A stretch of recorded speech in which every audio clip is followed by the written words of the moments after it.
আরও একটি নতুন ভিডিও নিয়ে আমরা চলে এসেছি। আজকে আমরা চিংড়ি শুটকি দিয়ে ইঁচড় কিভাবে রান্না করি সেটাই দেখাবো সবাইকে।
এখানে আমরা সব কিছু কেটে রেডি করে নিচ্ছি আমাদের তরকারির জন্য যা যা লাগবে।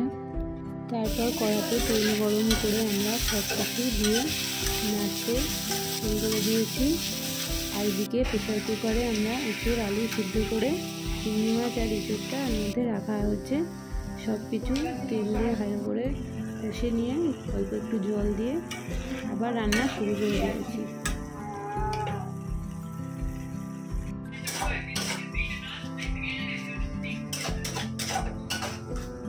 ভালোভাবে মশলাটা আমরা কষে নিয়েছি। কত সুন্দর কালার এসছে দেখুন সবাই। এবার ইঁচড় চিংড়ি আলু সব কিছুকে কড়াতে দিয়ে দেওয়া হলো।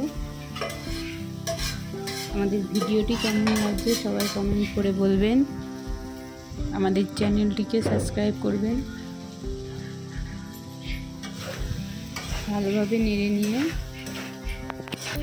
আবার একটু কষে নেব, নিয়ে তারপরে কড়াতে জল দিয়ে দেওয়া হবে।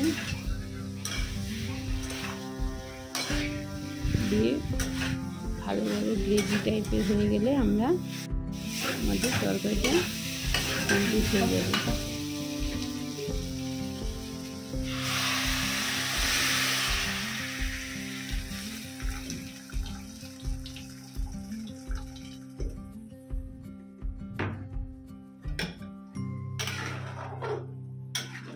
Good job.